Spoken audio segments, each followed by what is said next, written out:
الحمد لله وكفى وسلام على عباده الذين اصطفى أما بعد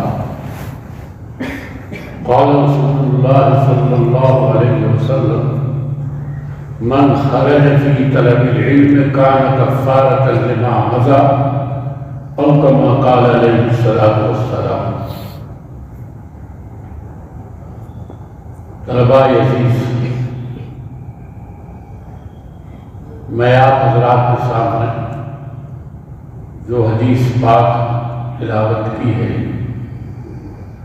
اس سلسلے میں ہمارے اساتذہ کرام نے ہم کو کیا بتایا ہے، میں وہ سبق آپ کے سامنے سنانا چاہتا ہوں.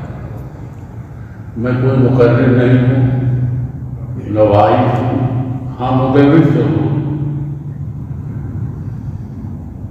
آپ حضرات کی بارہ آیات اس لیے جو ہے حدیث پاک پڑھی بھی ہوگی. وسلم نے اس حدیث پاک میں آپ کے مرتبے کو بیان کیا ہے کہ طلباء علوم دینیہ کا مرتبہ اور رتبہ کیا ہے. عامةً لوگ اپنے مرتبے کو نہیں سمجھتے کہ میری کیا حیثیت ہے شریعت کے نزدیک، اور اپنی حیثیت سے درگزر ہو کر اپنے مقام کو بھول جاتے ہیں. آقائے نامدار تاجدار مدینہ حضرت محمد صلی اللہ علیہ وسلم نے اس حدیث پاک میں طلباء علوم دینیہ کی کا مقام اور رتبہ بیان کیا ہے. حضور ارشاد فرماتے ہیں من خرج فی طلب العلم. آپ جانتے ہیں من عموم کے لیے، یعنی جو بھی نکلے، دور کو ہو، نزدیک کو ہو، غریب ہو، امیر ہو، کالا ہو، گورا ہو، کیسا بھی ہو، لیکن جو نکلے کس کے لیے؟ خرج فی طلب العلم. علم مراد علم دین ہے، علم دین کے حصول کے لیے نکلے تو نتیجہ کیا نکلے گا؟ کان کفارۃ لما مضی. سابق میں جو معاصی اور جو گناہ انہوں نے کیے ہیں، یہ نکلنا، پڑھنا نہیں، پڑھنا بعد میں ہوگا، یہ نکلنا ہی اس کے لیے کتنا مفید ہے کہ ماضی کے تمام گناہوں کا کفارہ بن جائے اور اللہ تعالیٰ اس کے سارے گناہوں کو معاف فرما دے. یہ حدیث پاک ہے. آپ نے بہت سی روایتیں پڑھی ہوئی، وضو کرنے کے بعد یہ گناہ معاف ہوتا ہے، وضو کرنے کے بعد مسجد میں جا کے یہ گناہ معاف ہوتا ہے، غسل کرنے کے بعد یہ معاف ہوتا ہے. اور تمام حضرات اساتذہ یہی قرآن کرتے ہیں مراد اس سے صغائر گناہ معافیت کبائر نہیں ہے، یعنی صغیرہ گناہ معاف ہوتا، کبیرہ نہیں معاف ہوتا. مگر ہمارے استاد علامہ ابراہیم بلیاری صدر المدرسین دارالعلوم دیوبند نے ہم لوگوں کو پڑھایا تھا کہ اس روایت میں جو طلبہ کے لیے روایت آ رہی ہے، اس سے صغیرہ اور کبیرہ دونوں معاف ہوتے ہیں. صغائر معاف، کبائر معاف. اب آپ کہیں کہ کبائر کے لیے توبہ شرط ہے، صغائر کے لیے توبہ شرط نہیں کہی جاتی ہے کہ کبیرہ گناہ جب تک کہ توبہ نہ کرے معاف کیسے ہو. حضرت نے جواب دیا کہ توبہ نام لفظ توبہ کرنے کا نہیں ہے، توبہ نام جو ہے ندامت علی المعصیت کا ہے. اگر کسی آدمی کو اپنے اعمال پر، اپنی برائیوں پر ندامت ہو جائے، شرمندگی ہو جائے، تو یہی توبہ ہے. فرمایا ایک تعلیم میں چل رہا ہے آسام سے، بنگال سے، بہار سے آ رہا ہے دلوں، اگر اس کو ندامت نہ ہوتی اپنے اعمال پر تو سفر کی مشقت، وطن کا چھوڑنا، ماں باپ کی محبت کا چھوڑنا، خاندان کی محبت کو چھوڑنا، وطن کو چھوڑنا، اور راستے کی اتنی بڑی مصیبتوں کو اٹھانا، کبھی ٹکٹ ہوا، کبھی برت ہوئی، کبھی نہیں ہوئی، وہ چلا رہا بیچارہ مشقتیں اٹھائے ہوا. وقت پر کھانا نہیں مل رہا ہے، پانی نہیں مل ان تمام مسائل کو برداشت کرتا ہوا پہنچ رہا ہے مدرسے کے اندر پڑھنے کے لیے. اور پھر یہاں آنے کے بعد ظاہر بات ہے گھر کی روکھی سوکھی روٹیاں جو باپ ماں کے ہاتھ سے ملتی ہیں جو ان کی قیمت ہے.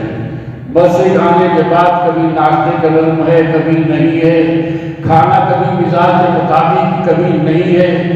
گھر کی روکھی سوکھی روٹیوں میں جو مزہ آتا ہے وہ مدرسے میں کتنا بھی اچھا کھانا اور مزہ نہیں آتا.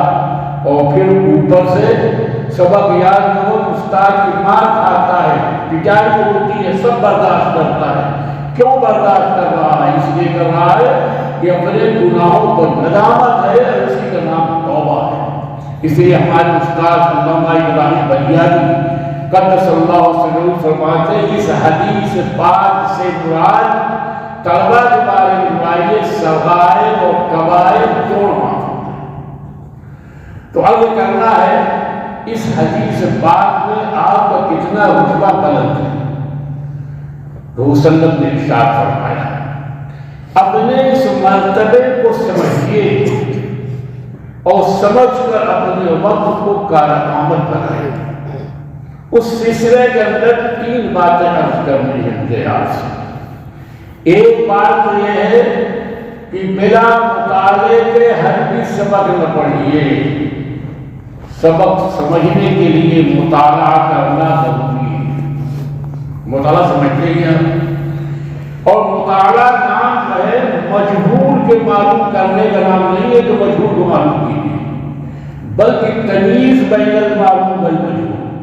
جو کل سبق آ رہا ہے اس میں کیا آپ کو معلوم ہے کیا آپ کو معلوم نہیں ہے, مطالعہ اس کا حقیقی نام ہے تمیز المعلوم من المجہول. اور نمبر 2 کام کیجیے سبق میں از ابتدا تا انتہا. ایسا نہیں استاد سبق شروع کرے تب آپ بیٹھے, شروع سے شرکت کیجیے اور آخر تک اطمینان کے ساتھ بیٹھیے. جو میں نے کل مطالعہ کیا تھا اس معلومات ہماری جو ہے استاد کو بتا رہا ہے وہ مطابق ہے یا نہیں, اور مجہولات کے بارے میں استاد کیا بتا رہا ہے تاکہ مطابقت ہو ہمارے معلومات ہمارے مطالعے میں استاد کے درس کا. اور تیسری بات یہ ہے کہ استاد سبق پڑھنے کے بعد ایک بار مذاکرہ تکرار کر دیجیے. انشاءاللہ العزیز اگر اس بات پر عمل کریں گے تو آپ کے علم میں انشاءاللہ بہتری پیدا ہوگی. ایک بات کو یاد کرنا ہے. دوسری بات یہ کرنا ہے جب آپ کو اتنا بڑا رتبہ بلند ہے تو آپ کا اخلاق ہمارا اخلاق بلند ہونا چاہیے. ہمیں علم بہت آ گیا, کتابیں ہم کو بہت یاد ہو گئی, سبق میں نے بہت اچھا سنایا, لیکن ہمارے اخلاق میں سچائی نہیں ہے, امانت نہیں ہے, دیانت نہیں ہے, نماز کی پابندی نہیں ہے. اگر اس سے ہماری زندگی خالی ہے تو ہماری ہم نے اپنے رتبے کو خود نہیں پہچانا, ہم نے اپنے کو خود گھٹا دیا. آپ کا جو ہے زندگی ہماری زندگی ایک شاعر کی شعر کے مطابق ہونا چاہیے کہ میں اتنا جذب کروں کاش تیرے حسن کامل کو, میں اتنا جذب کروں کاش تیرے حسن کامل کو, تجھی کو سب پکار اٹھے جدھر ہو کر گزر جاؤ. ہماری زندگی ایسی ہو, ہماری سچائی درجے کمال میں ہو. کوئی پوچھے بچہ سچا کیوں ہے تو جواب مل جائے اس کو چونکہ آقا نامدار تاجدار مدینہ محمد صلی اللہ علیہ وسلم کا شہدائی اور مطیع فرما بردار ہے اس لیے سچ بول رہا ہے. ہماری نمازوں کی پابندی, ہمارا استاد کا احترام, یہ سب چیزیں ایسی ہوں جس میں آقا نامدار حضرت محمد صلی اللہ علیہ وسلم کی کردار و اخلاق کا نمونہ زندگی میں آئے.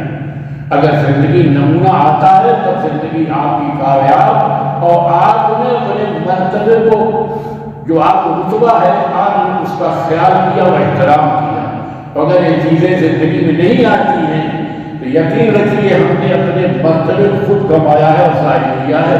اللہ تبارک تعالیٰ ہم کو آپ سب کو جو ہے اللہ صلی اللہ علیہ وسلم کی سنت پر عمل کرنے کی توفیق عطا فرمائے، اور آپ کے اخلاق حسنہ اللہ تعالیٰ ہماری زندگی کے اندر بھی پیدا فرما دے۔